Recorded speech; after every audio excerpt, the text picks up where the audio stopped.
I'm Eleanor, and I've been a doctor nearly as long as I've been Richard's wife. We had our ups and downs, but those 30 years flew by like they were nothing. Our house, big and cozy, was always filled with the sounds of life, especially when the boys were young.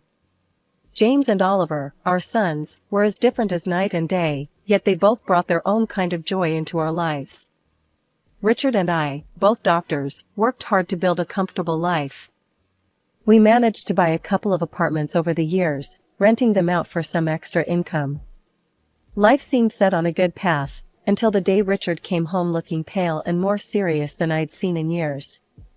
"Eleanor, we need to talk," he said, his voice grave as he dropped his medical bag by the door. "Had some tests done last week. The results, they came back. It's cancer, Eleanor." The months that followed were a blur of hospital visits, treatments, and endless waiting rooms. Richard fought hard, but the cancer was merciless. Watching the strongest man I knew wither away was torture. No amount of medical training prepares you for that. One evening, as we sat quietly in the living room, Richard took my hand. "Eleanor, if things don't go our way, you need to make sure everything's sorted with the boys. The will's all done. You'll be fine financially." Not long after, he was gone. The funeral was a somber affair. Family, friends, and colleagues, people came from all over to pay their respects. But it was the quiet at home after everyone left that hit me the hardest.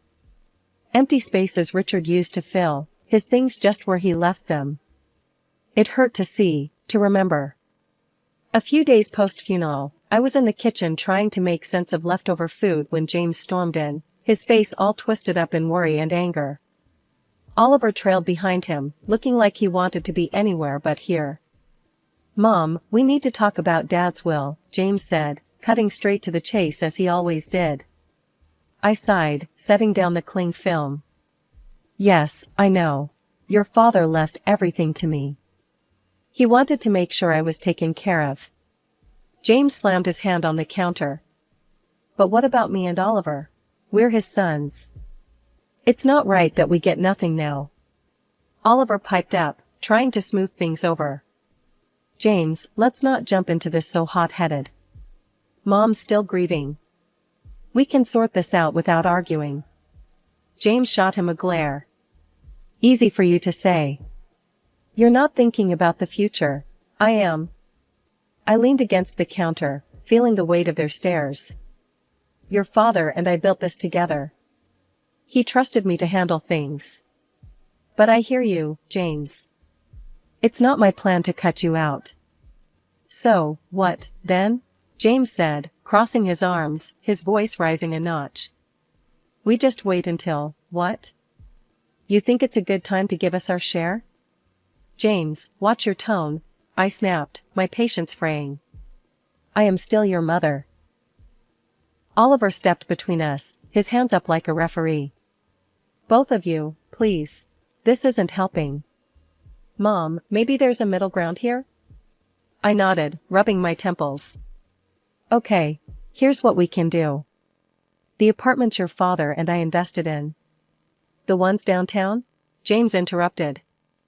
"Yes, those," I continued, shooting him a look that told him to zip it for a minute.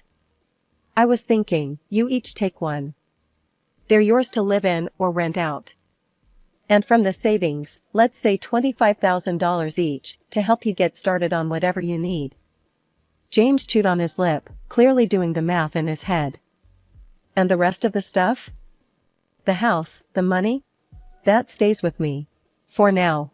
When I'm gone, it'll come to you, as per your father's wishes," I said firmly. James looked like he wanted to argue more, but Oliver nudged him. "Let's think about this, man. It's a fair start. Mom's not leaving us in the cold." James finally nodded, tight-lipped. "Fine. But I want this in writing, Mom. No more surprises." Of course, I agreed. "We'll get everything documented properly." As they left the kitchen, I could hear Oliver hissing at James. "Give her a break, will you? She's doing her best." James muttered something under his breath I couldn't catch, and I didn't really want to. As I washed up the dishes, I wondered if Richard could see us, and what he'd think. I hoped I was doing the right thing, but only time would tell. And time, that tricky thing, wasn't always a friend. It was a sunny afternoon, a rare kind that makes everything seem alright, when James brought Isabella over to meet me for the first time. They hadn't been dating long, but James was already head over heels. You could tell by the way he was fussing over her, which wasn't like him at all. They walked in, and right off the bat, Isabella had this air about her, like she owned the place. Dressed to the nines, she breezed into my living room with barely a hello, her eyes scanning everything. "Nice place you've got here," she said, flipping her hair back as she sat down without waiting for an invitation. James was grinning like a fool beside her. I forced a smile, trying to be the good host. "Thank you, Isabella. Can I get you anything? Coffee, tea?" "Coffee sounds lovely," she replied, then turned to James. "Babe, make sure it's black, no sugar." James nodded and headed to the kitchen. That left me alone with her, sitting in my own living room, feeling like the guest. The silence was awkward until she broke it. "So, James tells me you're pretty well off," she started, eyeing the decor. "I'm used to a certain standard, you know? My parents made sure of that." "That's good to hear," I said, not sure what else to add. James came back with the coffee and handed Isabella her cup.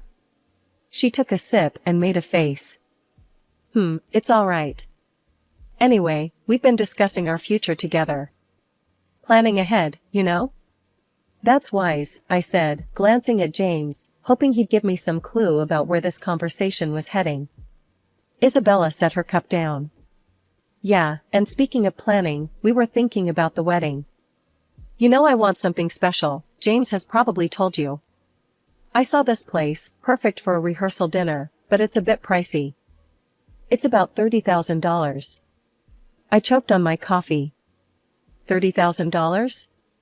Just for the rehearsal dinner? James jumped in. Mom, it's important to Bella. We want to start things off right. I put my cup down, feeling a storm brewing inside. Look, that's a lot of money for a dinner, Isabella. We need to be reasonable.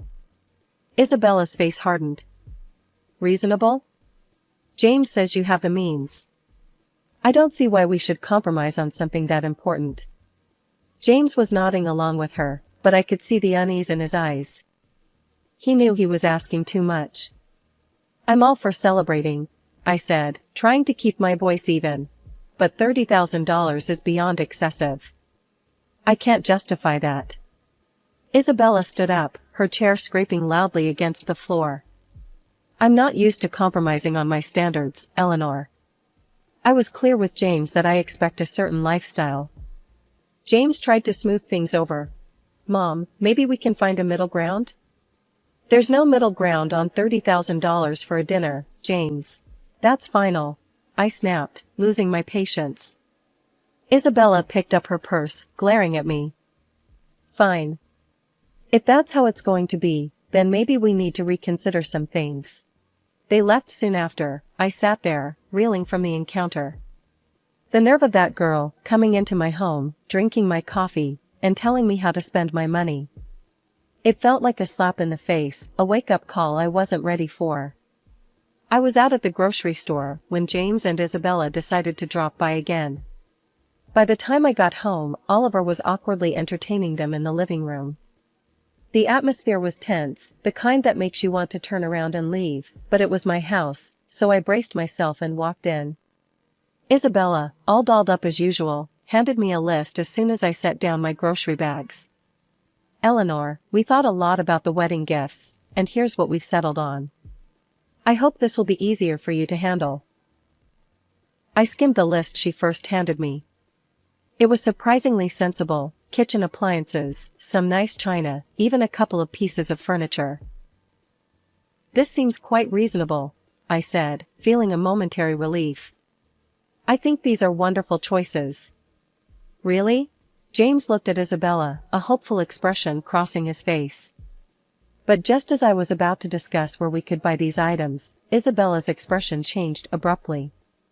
She gasped, "Oh no, this isn't right." Give that back.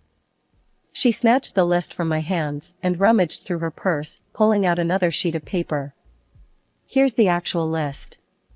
This new list was nothing like the first. It included an apartment, a luxury car, an exclusive vacation, and even diamond jewelry. My jaw dropped. Is this some kind of joke? Isabella didn't flinch. No joke, Eleanor. These are the gifts we expect. Only the best for our wedding. I stared at her, then at James, waiting for him to say something, anything to suggest he didn't agree with this madness.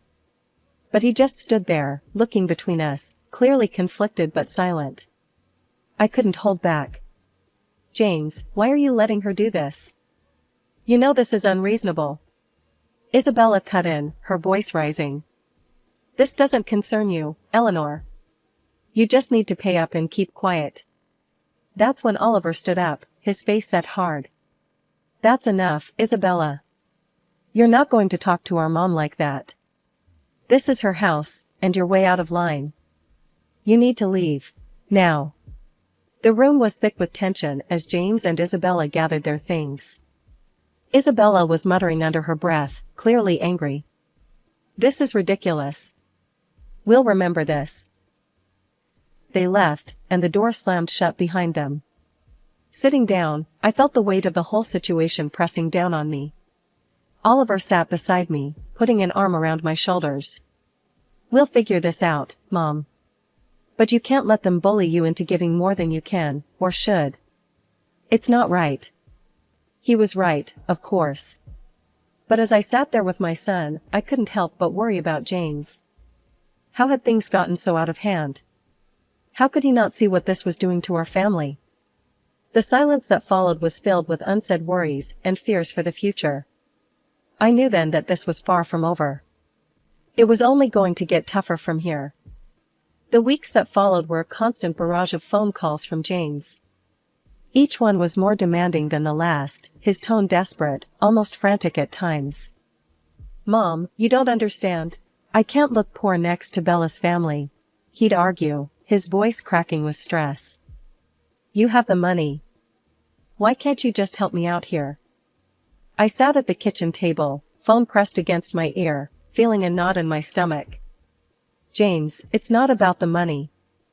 It's about living within your means. Bella's expectations, you can't sustain that, not without going into serious debt. He'd scoff, his frustration boiling over. What do you know about it? I'm not going to live like a beggar. I need more from the inheritance, now. The demand stung. James, I've offered to cover half the wedding costs up to $15,000 and give a $5,000 gift. That's more than generous. Everything has to be agreed upon with me, though. No surprises. There was a pause, then a sharp laugh from him. That's nothing. You're just being stingy. You have $1 million sitting there. Why are you holding out on me? Because it's not just about the money, I replied, my patience wearing thin. It's about not feeding into this fantasy that's going to ruin you. He yelled now, loud enough that I had to pull the phone away from my ear. I don't need this. I'll handle it my way. Forget you. And then, just like that, the call stopped. Months passed in silence. I tried to busy myself with daily routines, trying not to worry about James, but the peace was short-lived. The phone rang one afternoon, and it was my sister-in-law, Anita. Eleanor, I thought you should know. Anita's voice was hesitant, careful. James is flying all the wedding guests to Hawaii. He sold his apartment to fund it. And, he expects you to get there on your own. He mentioned you weren't interested in helping, so. I hung up, a mix of anger and sorrow churning inside me. How could he be so reckless? Before I could process it all, Oliver came into the room, his expression grim. Mom, there's something you need to hear. I recorded their conversation when they were sitting here in the living room. He handed me an audio recorder. I pressed play, and the voices of James and Isabella filled the kitchen. James, your mom is just a nasty old woman with a fat wallet. We need to squeeze as much as we can out of her and then cut her off. James's voice responded, chillingly agreeable. Whatever it takes, Bella. I'm not going to let her control us. If it comes down to it, I'll kick her out in her underwear.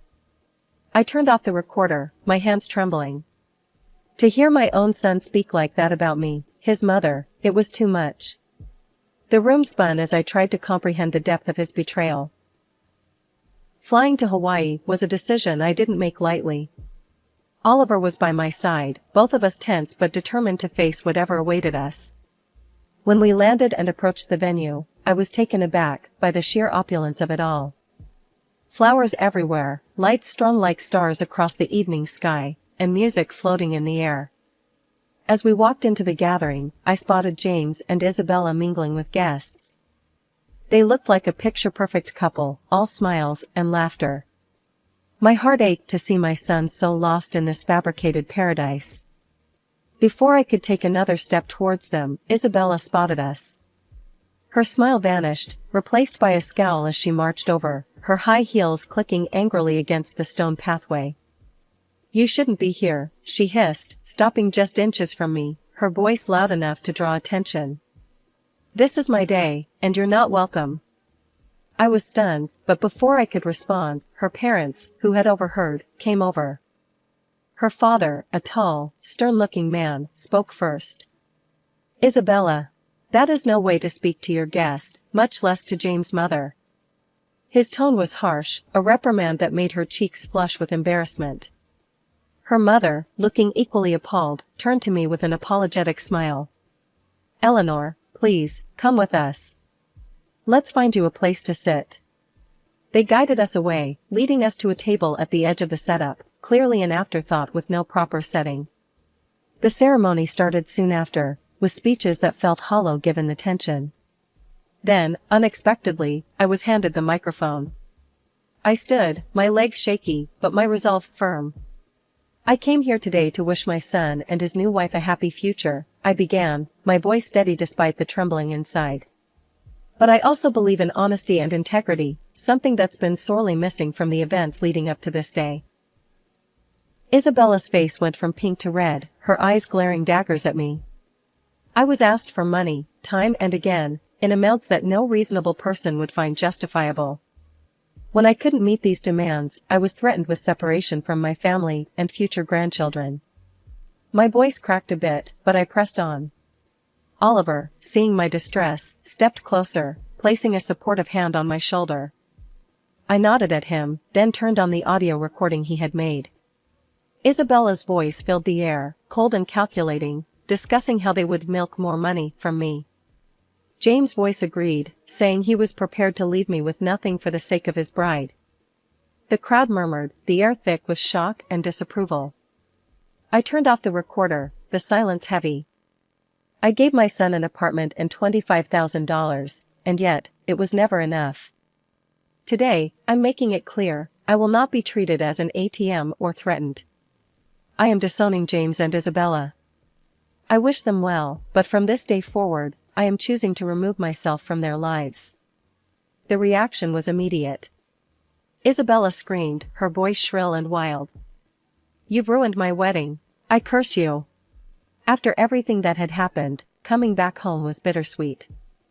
In the quiet, I made a decision that startled even me. I quit my job.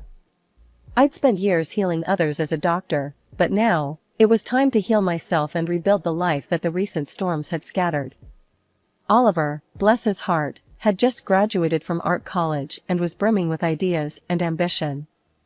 With the $25,000 I had given him, he opened his own tattoo parlor. It wasn't just any shop, it quickly became a place where art and skin met in stunning displays. Oliver poured his soul into his work, and it paid off. He started entering tattoo contests, and soon enough, his name was on every local's lips. Before we knew it, he was opening more locations, creating a network of salons that became a hotspot for tattoo enthusiasts. I'd watch him sketch late into the night, his dedication a stark contrast to the chaos his brother had chosen. You're doing amazing, Ollie, I'd say, pride swelling in my chest. It was during these calm months that James reappeared. One afternoon, he showed up at the door, his eyes tired, his shoulders slumped, so different from the ambitious, sharp man he once was. "Mom, I need to talk," he said, not waiting for an invitation to sit. His voice was weary, a far cry from the demanding tone I'd grown accustomed to. I sighed, motioning for him to continue. "What is it, James?" "It's Bella, she's driving me insane. Wants more and more, nothing's ever enough. I got a second job, but it's still not enough for her." His words were desperate, but they couldn't erase the past so easily. "James, I warned you. I told you, living like that, with someone like her, it's unsustainable." He rubbed his face, frustration clear. I know you did, but I thought." His voice trailed off, hopelessness taking the place of explanation. "Thought what? That money would just appear because you wanted it to?" My tone was harsh, but years of pent-up frustration made it hard to soften it. "Look at your brother. He started with the same amount and made something of himself without stepping on others." James bristled. "Yeah, well, not everyone's like Oliver, are they? I have rights to the inheritance too, remember? And when you're gone, it'll come to me." That was the last straw. "Get out, James," I said, my voice cold, resolute. "And don't come back. Not this time. You chose your path." His jaw tightened, and for a moment, I thought he might argue more. But then he turned and walked out, the door slamming shut behind him. As I stood in the silence that followed, Oliver came downstairs, having heard the last part of our exchange. "Are you okay, Mom?" I nodded, wrapping my arms around him. "I am now. Thanks to you. Let's just focus on the good we can do, on the life we can build." He hugged me back, his presence a comforting assurance that not all was lost. In that moment, I knew that despite the heartaches, the journey was still worth it. We had each other, and that was enough to keep moving forward. After the storm had passed with James, our home settled into a calm I hadn't felt in years. It was during this quiet period that Oliver brought someone special home. Her name was Sarah, and she was everything Isabella wasn't: kind, humble, and genuinely caring. As the weeks turned into months, their relationship grew stronger, and soon they announced their engagement. The wedding, unlike the extravagant affair that was James, was a simple, heartfelt ceremony in our backyard. Flowers from the garden, homemade decorations, and a small group of close friends and family made the day perfect. During the reception, I pulled Oliver aside. "You've chosen a wonderful woman," I said, my voice thick with emotion. He squeezed my hand. "I learned from the best," he replied, giving me a knowing look. Life moved quickly after that. They sold the apartment I had given Oliver, adding a bit of their savings to buy a small, cozy house just a few miles away. One sunny afternoon, while we were having tea in their new living room, Sarah shared some news. "Eleanor, we're expecting twins," she announced, her eyes shining with excitement. I nearly dropped my cup, overwhelmed with joy. "Twins? Oh, my goodness, that's wonderful." Oliver beamed, his pride evident. "We wanted you to be the first to know. We're really happy, Mom." "Twins," I repeated, letting the words sink in. "Grandchildren." It was a new chapter, one I was eager to start. As for James, news from him was sparse. The last I heard, he had divorced Isabella. She had taken nearly everything in the split, leaving him to start over in another city. Despite the pain he had caused, it hurt to know he was out there somewhere, struggling because of his choices. One evening, as I sat looking through old photo albums, Oliver came and sat beside me. He noticed a picture of James and me from years ago. "Do you ever hear from him?" he asked softly. I shook my head. "No. After everything, he's chosen his path, and I have to respect that, even if it breaks my heart." Oliver put an arm around me. "He's still my brother, Mom. Maybe one day, he'll come around." "Maybe," I agreed, not really sure if I believed it. "But for now, we have plenty to keep us busy, especially with those twins on the way." Oliver chuckled. "Yeah, you're about to be the busiest grandma in town." We both laughed, the sound filling the room with warmth. Despite the past, despite the mistakes and heartaches, this moment, here with Oliver, felt like everything was exactly as it should be. Life was moving on, and so were we, with new hopes and dreams just on the horizon.